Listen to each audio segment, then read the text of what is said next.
I just finished making this card and filming the video for these cards, but I wanted to put this at the beginning. This video was a little bit of a train wreck. It had been years since I colored my original and I didn't quite remember how I did it, so I had to kind of re-experiment, if you will, with the whole process, and it looks like a hot mess, but hang in there. It does look good at the end, so it gets better, and that's part of the process. So sometimes you make mistakes or you forget something and you're like, oh, and I remember why we have to go back and do that. So hang in there.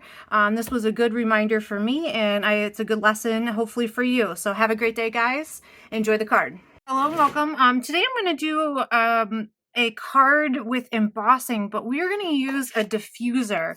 And what a diffuser does is it only allows you to do some partial embossing. So we have, and I don't know if the camera can pick this up, we have an embossed pattern all the way around, but it's leaving a area here that's plain white, so we can stamp in it and then color it and complete our card.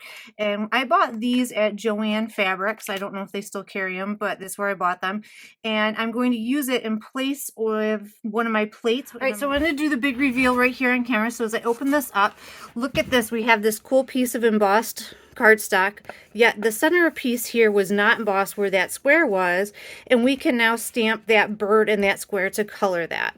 So I'm going to go ahead and do that, and we'll get going on this card. All right, so down here I'm going to start with R24, and I don't want a ton of R24 here, just a very little bit. This helps give the bird a rounded features, makes it, when you put the dark on the edges, it makes it look like it is curved backwards. Let's see, I'm going to add just a little bit to the wings here.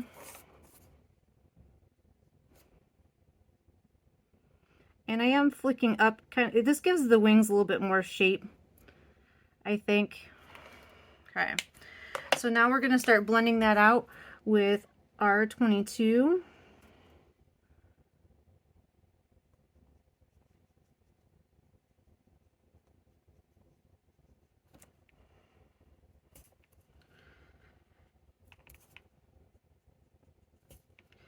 And I would consider this advanced blending because we are crossing family groups. We're starting out with reds, which are tricky in their own right, and we're eventually going to cross into yellows, and that'll make a little bit of orange. But this is definitely not for your first day with Copics. Okay, I think I'm forgetting his head a little bit. So let's come in here with R22. We might have to add some R24 here. But first we'll come in and flick R22 in. I'm kind of trying to imagine where his stomach is. I want his stomach to be where it's yellow. All right, so now coming with R14, same thing, continuing to flick in. Oh, maybe I should have done that first. That's all right. The R14 is turning out to be a little bit darker. And that makes sense now that I think about it, than the R22, which is fine.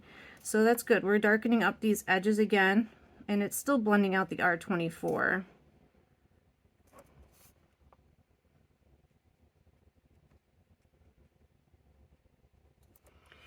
Some of this is experimentation as you go. I did color that other one, but it's been a little while, so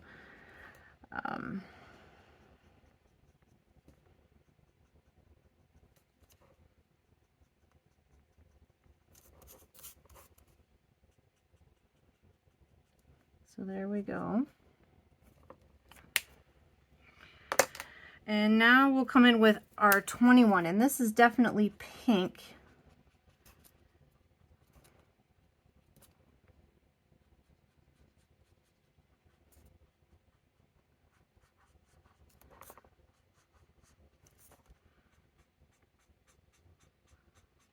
So we're getting to the lighter tones because we don't want to mix red with yellow. That would be a very hard blend, but we can mix pink and yellow, and that's much easier to do. So I think that is our game plan here.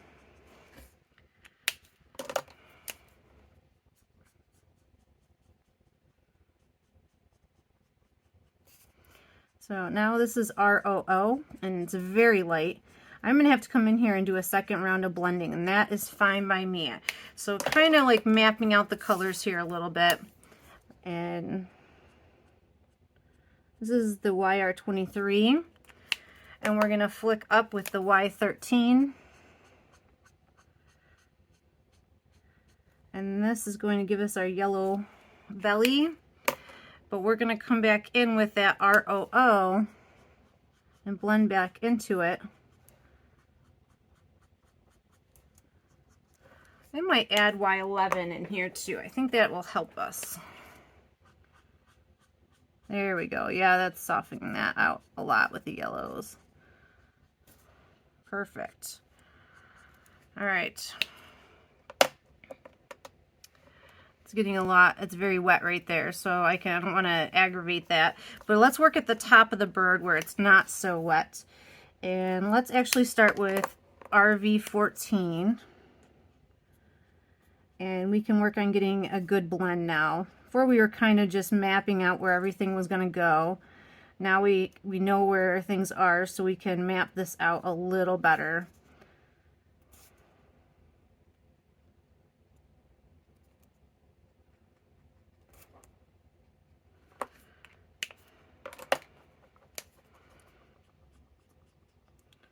And these are blending much better because now we have alcohol in the paper. And that when you have alcohol in the paper, what it does is it kind of like greases the wheels. It makes it a lot easier for the pigments to move. When you first start off, your paper is very dry. And so it's kind of like pushing a rock with, nothing to help the rock move. No grease, nothing to reduce the friction. So when we, add grease to the gears or whatever it is, I'm not a mechanic, I'm making this stuff up, obviously, you get better results. So by adding that extra alcohol, we are getting better results. So it makes it a lot easier to move. But the problem is, as you see here, you get too much alcohol and things just get out of control. They start moving too fast, they don't know when to stop, and you end up with some over blending and things getting out of control. So now that things have evaporated a little bit, I can come back in here and flick in with Y11 and blend back with ROO, and we get that soft blend. So now we have, the yellow belly, but we don't have such a harsh transition there. It's a very soft transition, and it's very, very cute.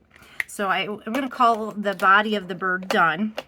I'm going to grab just one gray marker. I'm going to grab W6, and we're not going to do anything fancy. We're just going to color his beak in as it is. I'm going to go ahead and I'm going to show you the original here. I'm going to go ahead and die cut the hugs. And if I turn the card here, I don't know if you can see this, but in here I put fun foam. So I'm also going to die cut this out of fun foam so we can finish assembling our card. Okay, so I have that stuff die cut. I'm going to go ahead and glue my black hugs to my foam strip. I'm going to speed this up because I don't want to bore you to pieces here. Just putting barely art glue on the back. I overlapped my hugs a little bit with my bird, and in this case I think it's great because it kind of hides that little place where it started to overflow or get oversaturated with the alcohol. I'm not pushing down my G too hard because I'm going to put glue on my strip that says "To My Favorite Person." And this way I can slide my paper under a little bit. Let's see, I'm going to slide it over. I guess I could center that. I think that looks great. And then we can push that down. Now that the alcohol has had a little bit of time to dry, I'm coming in with a white gel pen. And just like I did on my sample, I'm going to add quite a bit of white highlight in here, and I just think it adds so much to this bird. Especially, I don't usually add this much, but I like the accents on the wings. I like his little freckles. Let's see, I feel like I need one more. Okay, But just really, really cute, fun. I hope you give embossing diffusers a try. They make for some really nice, fast, fun cards. It's nice because you don't have to add another layer. You can stamp right on your emboss layer. And it just is really neat. People always like, oh, how cool. How did you do that? So they're called embossing diffusers. I picked mine up at Joann Fabrics, and I will, if I find some online, I'll link them below. But have a good day, you guys. Enjoy. Have a creative afternoon.